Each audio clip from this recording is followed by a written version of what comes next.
Hello friends, welcome back to my channel. Today I will discuss William Shakespeare's famous sonnet number 18. The other title of this sonnet is Shall I Compare Thee?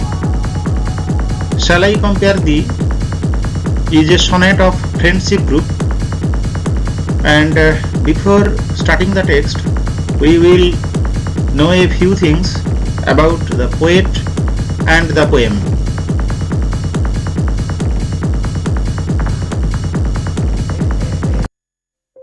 William Shakespeare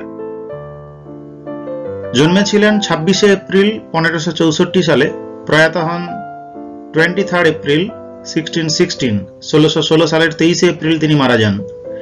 was an English playwright, poet and actor, widely regarded as the greatest writer in the English language and the world's greatest dramatist. তিনি ছিলেন একজন ইংরেজ নাট্যকার, কবি, অভিনেতা এবং তিনি বিশেষ করে পরিচিত একজন ইংরেজি ভাষা ও ইংরেজি সাহিত্যের সবচেয়ে বড় লেখক হিসাবে এবং পৃথিবীর সবচেয়ে বড় নাট্যকার হিসাবে তিনি পরিচিত। He is often called England's national poet, the Bard of Avon, or simply the Bard. তিনি Bard of Avon নামে পরিচিত, ইংল্যান্ডের জাতীয় কবি তাকে কখনো কখনো বলা হয়। His extant works, including collaborations, consists of some 39 plays.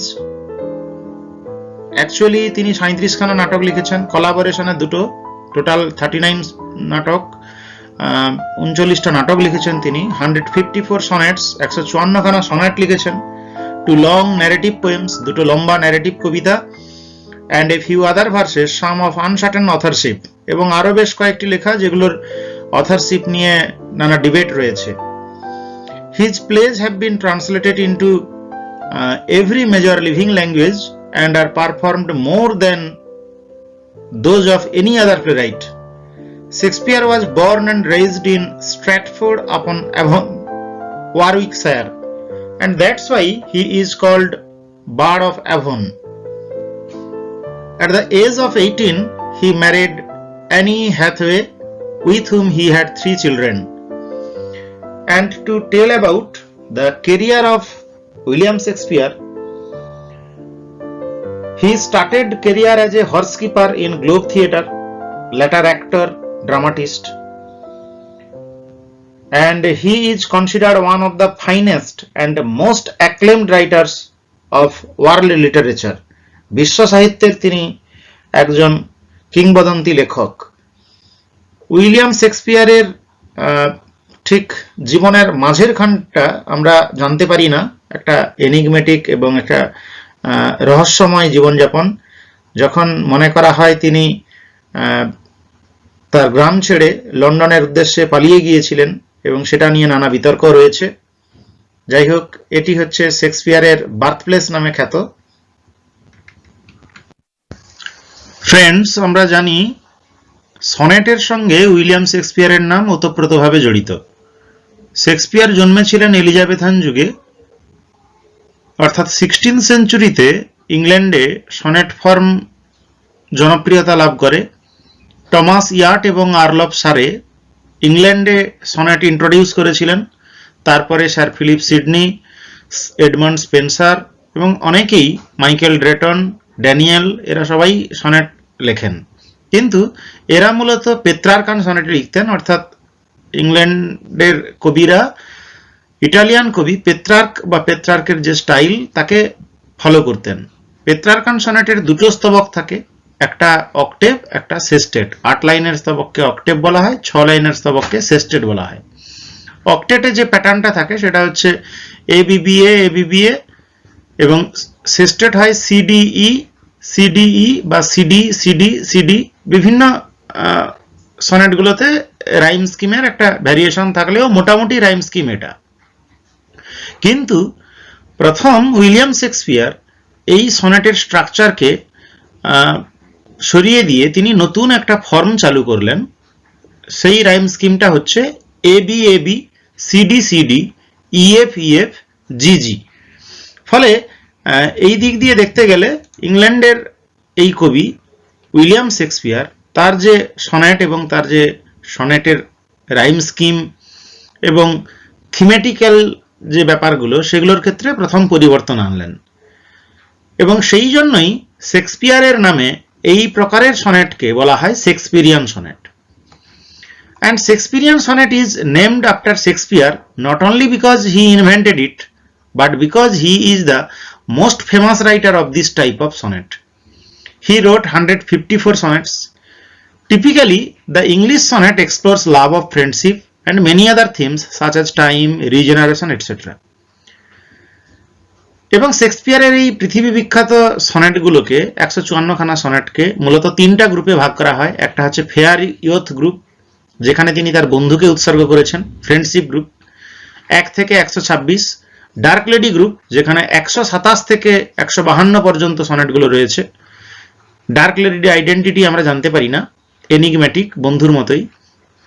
এবং 153 আর 154 নম্বর কিউপিডকে উদ্দেশ্য করে লেখা, প্রেমের দেবতা কিউপিডকে। বন্ধুরা, আমার সনেটের উপরে যে ভিডিওটি রয়েছে অবশ্যই দেখো, তাতে শেক্সপিয়ারিয়ান সনেট এবং পেত্রার্কান সনেটের পার্থক্য সহ আরো অনেক রকমের সনেট সম্বন্ধে আলোচনা করা রয়েছে। And the link is given in the description box. Description বক্সে লিঙ্কটা দেওয়া রয়েছে। এবং এলিজাবেথান যুগে যেহেতু এই কবি উইলিয়াম শেক্সপিয়ারের হাত ধরে নতুন প্রকারের সনেটের উদ্ভব হলো, তাই এই সনেটগুলোকে অর্থাৎ শেক্সপিয়ারিয়ান সনেটের আর একটা নাম হলো এলিজাবেথান সনেট অথবা ইংলিশ সনেটস। এবং এই সনেটেরও 14টা লাইন আছে পেত্রার্কান সনেটের মতো, কিন্তু এখানে স্ট্যাঞ্জা 4খানা, 3 কোয়াট্রেন্টস অ্যান্ড এ কাপলেট। কোয়াট্রেন্ট বলা হয় 4 লাইনের স্তবককে। এবং each line is typically of 10 syllables phrased in iambic pentameter। ফলে সনেট সাধারণতভাবে আয়াম্বিক পেন্টামিটার ছন্দে লেখা হয়, এখানেও তাই।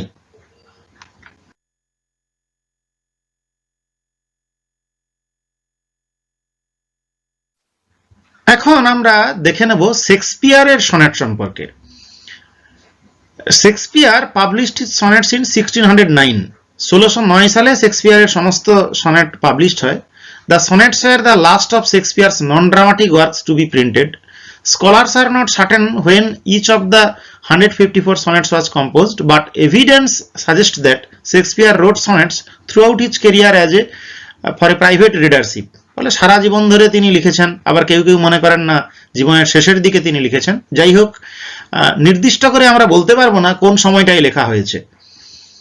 The 1609 edition was dedicated to Mister W H, এবং ডেডিকেশনটা ঠিক এরকম ভাবে আছে, to the only begetter of these ensuing sonnets Mister W H all happiness and that eternity promised by our ever living poet wisheth the well wishing adventurer in setting fourth.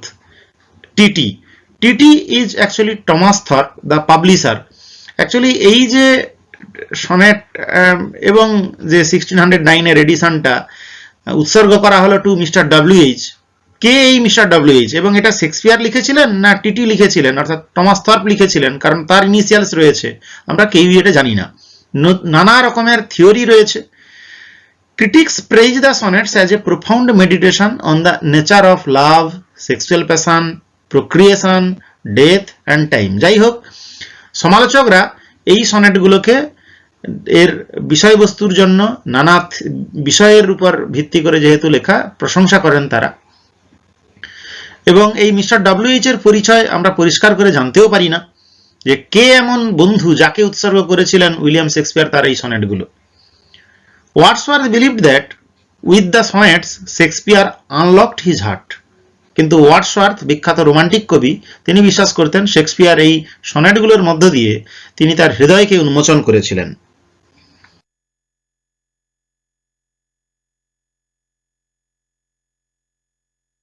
সনেটের sonnet number 18 পড়বো আমরা এখন। Shall I compare thee to a summer's day. ফলে sonnet 18 এর, যেটাকে আমরা sonnet number 18 বলছি, তারই alternate একটি নাম ফার্স্ট লাইন। সনেটের ফার্স্ট লাইনটাই সনেটের একটা alternate title, shall I compare thee to a summer's day. এবং শুধু এই সনেটটার জন্য নয়, সমস্ত সনেটের ফার্স্ট লাইনগুলোই সনেট নাম্বার অনুযায়ী আমরা বলতে পারি কিংবা ফার্স্ট লাইন অনুযায়ী বলতে পারি।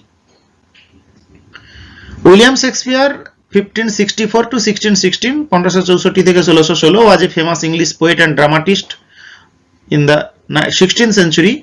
He wrote sonnets, tragedies, comedies and historical plays. Some of his noted works are Macbeth, Midsummer Night's Dream, Venus and Adonis. এগুলো হচ্ছে তার বিখ্যাত নাটকের নাম, কবিতার নাম। Shakespeare wrote 154 sonnets. Shakespearean sonnet has 14 lines ending in a rhymed couplet, যাকে concluding couplet বা rhymed couplet আমরা বলি।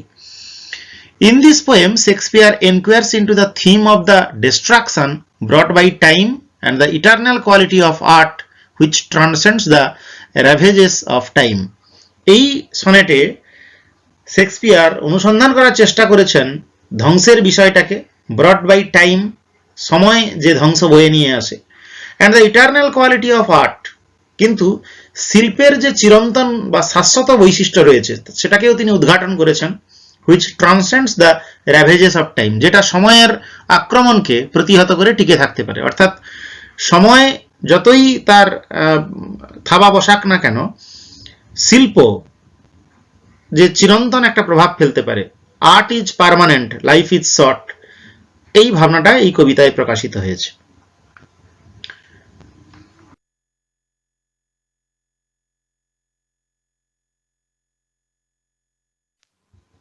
আমরা এখন জেনে নেব what is the speciality of this sonnet, sonnet number 18। এই শেক্সপিয়ারের সনেট নাম্বার 18-র বিশেষত্ব কি? The poem is part of fair youth sequence, আমরা যাকে ফ্রেন্ডশিপ গ্রুপ বলে বলি, কারণ 1 থেকে 126 পর্যন্ত ফ্রেন্ডশিপ গ্রুপের মধ্যে পড়ে। এটা ফ্রেন্ডশিপ গ্রুপের মধ্যে পড়ে 18 নম্বর sonnet. It is also the first of the cycle after the opening sequence now described as the procreation sonnets, কারণ 1 থেকে 17 পর্যন্ত সনেটস গুলোকে প্রক্রিয়েশন সনেটস বলা হয়, আর 18 নম্বর সনেট থেকে টাইম থিম বা অন্যান্য যে থিমগুলো শুরু হয়েছে, একটা নতুন সাইকেল শুরু হয়েছে। অর্থাৎ 1 থেকে 126 ফ্রেন্ডশিপ গ্রুপ, তার মধ্যে আবার 1 থেকে 17 প্রক্রিয়েশন গ্রুপ, এবং 20 নম্বর সনেট থেকে অ্যাকচুয়ালি টাইম থিম শুরু হচ্ছে। তাই এই যে মাঝখানের দুটি সনেট 18 নম্বর ও 19 নম্বর অনেকে বলেন ট্রানজিশনাল সনেটস, অর্থাৎ এটা কোনো পার্টিকুলার গ্রুপে অনেকে ফেলতে চান না। Some scholars however contend that it is a part of the procreation sonnets as it addresses the idea of reaching eternal life through the written word, a theme they find in sonnets 15 to 17. In this view, it can be seen as a part of transition to sonnet 20's time theme. Sonnet 20 থেকে যে সময় বিষয়বস্তু হিসাবে গৃহীত হচ্ছে তার একটা transitional অংশ বলে অনেকে এই সনেট 18 কে আখ্যায়িত করেন।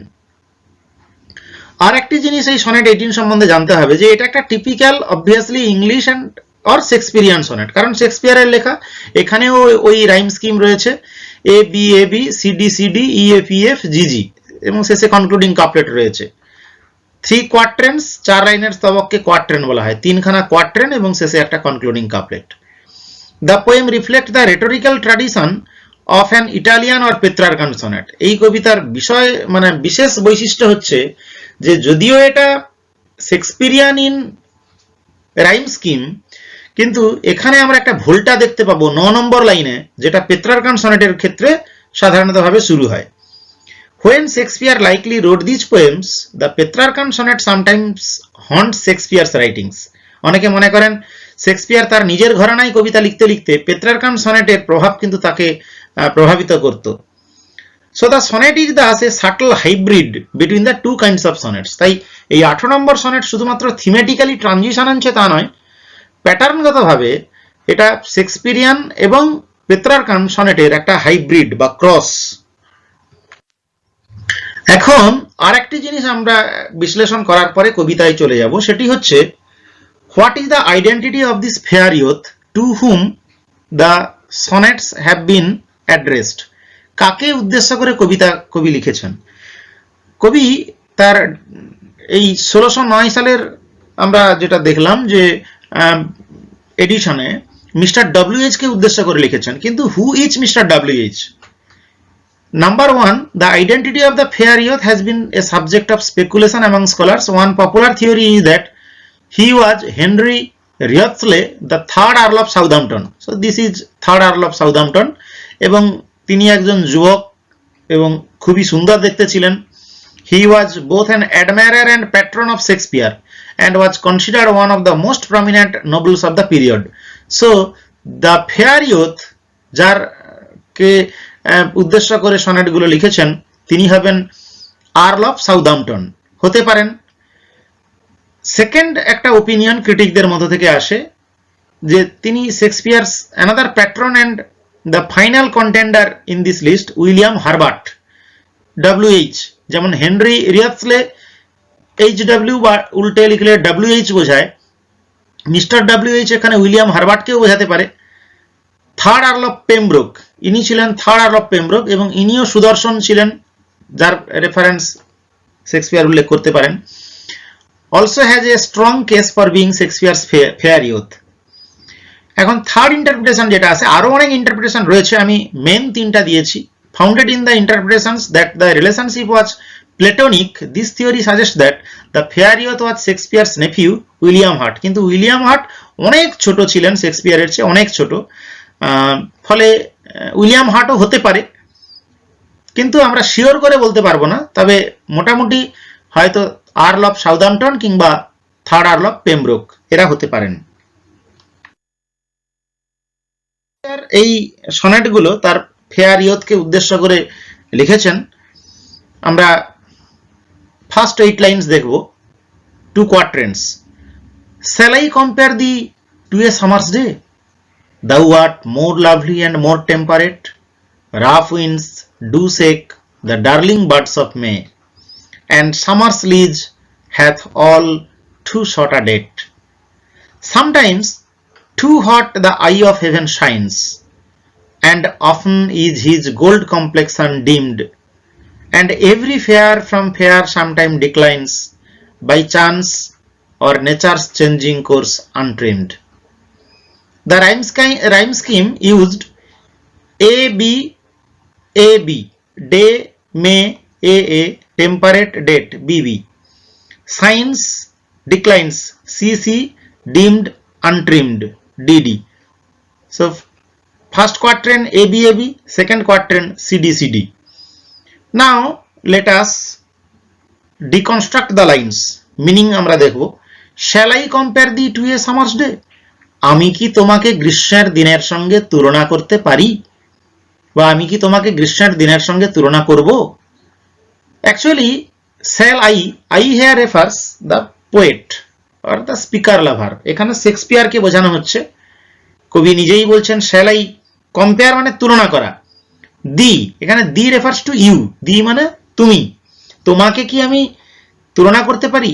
এই দি কে না বিলাভেড ফ্রেন্ড, সে হতে পারে earl of Southampton, earl of Pembroke, কিংবা সে যেই হোক না কেন একজন fair youth, to a summer's day. Actually summer's day যেখানে কবি বলেছেন, অ্যাকচুয়ালি গ্রীষ্মের দিন তিনি বোঝাননি, তিনি কিন্তু বুঝিয়েছেন গ্রীষ্মকালকে. কারণ গ্রীষ্মকাল ইংল্যান্ডের সবচেয়ে বেশি দিন স্থায়ী এবং সবচেয়ে সুন্দর সময়. তাই তিনি বলছেন যে সবচেয়ে সুন্দর জিনিস ইংল্যান্ডের যে সামার্স ডে বা সামার সিজন, তার সঙ্গে কি আমি তোমাকে তুলনা করতে পারি? সামার ডে বলে তিনি সামার সিজনকে ইন্ডিকেট করছেন এখানে, তাই মিটোনিমি অলঙ্কার রয়েছে. এবং এই যে প্রশ্ন বাক্য, আসলে তিনি কিন্তু বলছেন যে I shall not compare thee to a summer's day. এটা রেটরিক্যাল কোশ্চেন. রেটরিক্যাল কোশ্চেন হচ্ছে তেমন আলংকারিক প্রশ্ন যে প্রশ্নের মধ্যে হ্যাঁ বা না সূচক উত্তর নিহিত থাকে. যেমন করে আর একটি রেটরিক্যাল কোশ্চেনের উদাহরণ হবে if winter comes can spring be far behind? যদি শীত আসে বসন্ত কি দূরে থাকতে পারে? ওখানে উত্তরটা লুকিয়ে আছে, যদি শীত আসে বসন্ত দূরে থাকতে পারে না. ঠিক এখানেও তেমনি shall I compare thee to a summer's day? তোমাকে কি আমি গ্রীষ্মের দিনের সঙ্গে তুলনা করব? মানে আমি তোমাকে গ্রীষ্মের দিনের সঙ্গে তুলনা করতে পারি না. কবি এই না সূচক অর্থ নিহিত রেখেছেন এই প্রথম বাক্যে. অর্থাৎ কবির মতে যে এই বিলাভেড ফ্রেন্ড ফেয়ার ইয়ুথ গ্রীষ্মের দিনের চেয়ে অনেক বেশি সুন্দর, অনেক বেশি ভালো, তার অনেক বেশি প্রিয়। সেটাই তিনি পরের বাক্যে বলেছেন, দাউ art. Thou art means you আর। আমরা বুঝতে পারছি যে এই ফ্রেন্ডের সঙ্গে শেক্সপিয়ারের একটা হোমোসেক্সুয়াল রিলেশনশিপ ছিল। দাউ আর্ট মধ্যযুগে প্রেমের কবিতা শুরু হতো এভাবে, thou art. Thou art means you are, archaic use. Thou মানে ইউ, দি মানে তোমাকে, আর দাই মানে তোমার। Art means are, you are. More lovely অনেক বেশি সুন্দর, more beautiful, more pretty and more handsome, and more temperate অনেক বেশি সহনশীল। টেম্পারেট মানে সহনশীল। টেম্পারেট শব্দটির মাল্টিপল লেয়ার্স অফ মিনিংস রয়েছে। ফলে আমরা এখানে বুঝতে পারছি কবি গ্রীষ্মের দিনের সঙ্গে অর্থাৎ গ্রীষ্মকালের সঙ্গে তার বন্ধুকে তুলনা করতে রাজি নন। এই নাবাচক অর্থটি কিন্তু প্রথম বাক্যে রেটরিক্যাল কোশ্চেনের মধ্য দিয়ে তিনি পরিষ্কার করেছেন। কারণ হিসাবে তিনি বলছেন তার বন্ধু অনেক বেশি সুন্দর, অনেক বেশি lovely, beautiful, pretty, more pretty and more temperate. Temperate means moderate. Number 2, the beauty of the friend is lasting. Temperate শব্দটি লাস্টিং অর্থেও তিনি ব্যবহার করতে পারেন। এর আর একটা প্লজিবল এক্সপ্লেনেশন হচ্ছে, মধ্যযুগে কিংবা এলিজাবেথান যুগে সেই ব্যক্তিকে টেম্পারেট বলা হতো who has the balance of humour. Humour বলতে বর্তমান যুগে হাস্যরস ব্যবহার করা হয়, কিন্তু মধ্যযুগে বা এলিজাবেথান যুগে হিউমার বলতে বোঝানো হতো যে ব্লাড, ফ্লেম, মেলাঙ্কোলিয়া, কোলের, ফলে রক্ত, শ্লেষা, এই সমস্ত উপাদান দিয়ে একটা মানুষের দেহ নাকি তৈরি হতো। ব্ল্যাক বাইল, ইয়েলো বাইল, এই উপাদানগুলো যদি সঠিক পরিমাণে মানুষের দেহে থাকে তাহলে সেই মানুষ একটা চরিত্রবান মানুষ হন এবং তার অত সহজে সৌন্দর্যের পতন ঘটে না, তিনি ধ্বংস হয়ে যান না, নষ্ট হয়ে যান না। ফলে কবি এখানে যেন বলতে চাইছেন he is more lovely and the friend has the right balance and appropriate mixture of humors. ফলে যথোপযুক্ত পরিমাণে তার হিউমার রয়েছে। So the friend is lasting, friend's beauty is lasting. অর্থাৎ কবি এখানে একটু বাড়িয়ে বলছেন, অনেক বেশি সুন্দর গ্রীষ্মকালের চেয়ে, তাই হাইপারবোল বা এক্সাজারেশন অলঙ্কার আমরা এখানে পাচ্ছি। মোর টেম্পারেট, মোর লাভলি বলে বলেছেন। এবং এই লাভলি শব্দটা এবং টেম্পারেট শব্দটা তিনি আসলে ইউজ করেছেন তার বন্ধুর এমন একটা এক্সকুইজাইট, এক্সেপশনাল বিউটিকে বোঝাতে, যে বিউটিটাকে আমরা বলতে পারি অ্যান্ড্রোগাইনাস বিউটি। অর্থাৎ অ্যান্ড্রোগাইনাস মানে হরপার্বতীর যে যুগল যে প্রতিচ্ছবি, অর্থাৎ নারী ও পুরুষের মিশ্রণে যে সৌন্দর্য আমরা পাই তাকে অ্যান্ড্রোগাইনাস বিউটি বলে। অর্থাৎ কবি তার বন্ধুর মধ্যে পুরুষের স্থায়িত্ব এবং নারীর মানে নমনীয়তা, কোমলতা দেখতে পেয়েছেন। লাভলি অ্যান্ড টেম্পারেট এই দুটি অদ্ভুত অ্যাডজেক্টিভের সংমিশ্রণ বন্ধুর মধ্যে দেখতে পাওয়ায় তিনি মনে করছেন তার সৌন্দর্য গ্রীষ্মের সৌন্দর্যের চেয়ে অনেক বেশি ভালো, অনেক বেশি স্থায়ী। এবং গ্রীষ্মের দিনের সঙ্গে তিনি কেন তুলনা করবেন না সেই কম্পারিজনটাকে মেটাফরিক্যালি এক্সটেন্ড করে নিয়ে গেছেন। Rough winds do shake the darling buds of May. Rough winds মানে ঝড়ো বাতাস, fierce gales, stormy winds, do shake ঝরিয়ে দেয়, নাড়িয়ে দেয়। ডুটা অক্সিলারি ভার্ব, এমফ্যাসিস দেওয়ার জন্য ব্যবহার করেছেন। Rough winds do shake means shake the darling buds of May. Darling মানে প্রিয়। প্রিয় কাকে? মে মাসের কুঁড়ি ফুলগুলোকে। এখানে দেখো অনেকগুলো অলংকার কবি ব্যবহার করেছেন, প্রচুর রেটরিক্যাল ফিগার্স তিনি ব্যবহার করেছেন। Number 1 personification. রাফ উইন্ডস একটা প্রাকৃতিক জিনিস, তাকে ব্যক্তিত্ব আরোপ করেছেন, তাই এখানে পার্সনিফিকেশন অলংকার রয়েছে। এখানে অ্যালিটারেশন রয়েছে। Darling buds of May, do shake, do darling bird wind, D সাউন্ডের কন্টিনিউয়াস প্রয়োগ রয়েছে, তাই অ্যালিটারেশন অলংকার রয়েছে।